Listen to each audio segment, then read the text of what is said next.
Our first speaker keynote address of this session will be from Vint Cerf, Chief Internet Evangelist from Google. Mr. Cerf, can you hear me? Yes, I can. I hope you can hear me. Yeah, I hear you very well.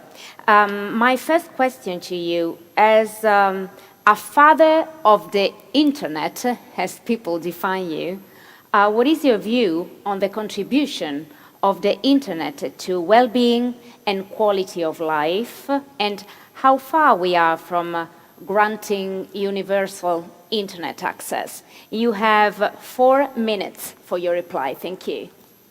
This is like being asked to describe the universe in 25 words or less. Thank you so much for inviting me to join you. I really appreciate it. The internet was turned on in 1983 and the World Wide Web arrived in 1993, roughly speaking. And those two inventions together have invited an enormous quantity of information to flow into the thing that we call the World Wide Web and the internet. What's important about it is that in the absence of tools like the search engines that we run at Google, no one could find anything. And so in the ensuing some 30 years now, people have found an enormous quantity of useful information on the internet. They've found ways to do commerce on the internet. They've found ways to educate on the internet, which we've all been forced to do since the beginning of the pandemic. We've accelerated the use of the internet for educational purposes. So the internet has brought enormous value and new businesses to the table, and new opportunities for people to learn and to carry out their businesses. So on a positive side, the internet has contributed enormously to economics, education, and research. I mean, during the course of the pandemic, the exchange of information across the internet accelerated our ability to produce vaccines, for example. So there are a lot of positive things to be said about the net.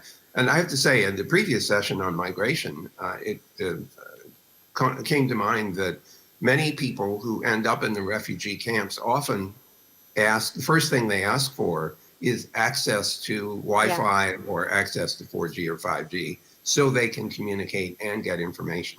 So the internet is there waiting for them, but it's only there for about half the world's population. So we're working very hard to get the rest of the world online, making all these benefits available.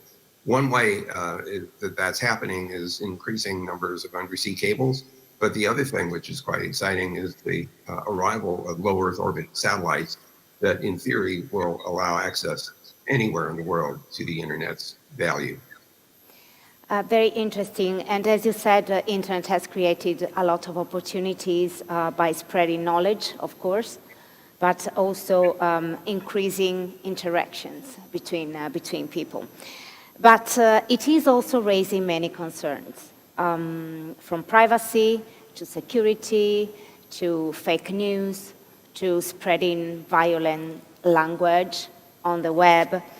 How to build a better internet for the future? Well, this question occupies my thinking for 24 hours a day, to be honest with you. You can imagine that our purpose when we got the internet and World Wide Web going is to lower the barrier for access to information, for sharing of information. Unfortunately, when you lower the barrier for everyone, you lower it for people who don't have your best interests at heart. They want to spread misinformation and disinformation. They want to use this platform to launch denial of service attacks, malware or ransomware. So we have this big challenge in front of us, which is how to preserve all the value of the internet and the World Wide Web, while at the same time protecting people's privacy, safety, and security. And so there are technologies that we are all using increasingly, cryptographic techniques in order to protect safety and security, to do strong authentication. But we also need, as Hulan Zhao will tell you, increasing amounts of cooperation across international borders in order to track down people who are doing harmful things.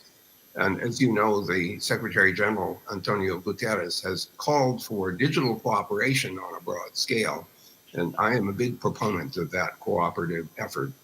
So we have a lot of work to do collectively to make the internet a safer and more secure place for everyone. And if we don't succeed at that, no one will trust it. And of course, all of its value will dissipate. So the challenge is real, the challenge is now, and the challenge is in front of all of us who can contribute to safety and security. Thank you, Mr. Cerf. It has been brief, but intense. Thank you so much.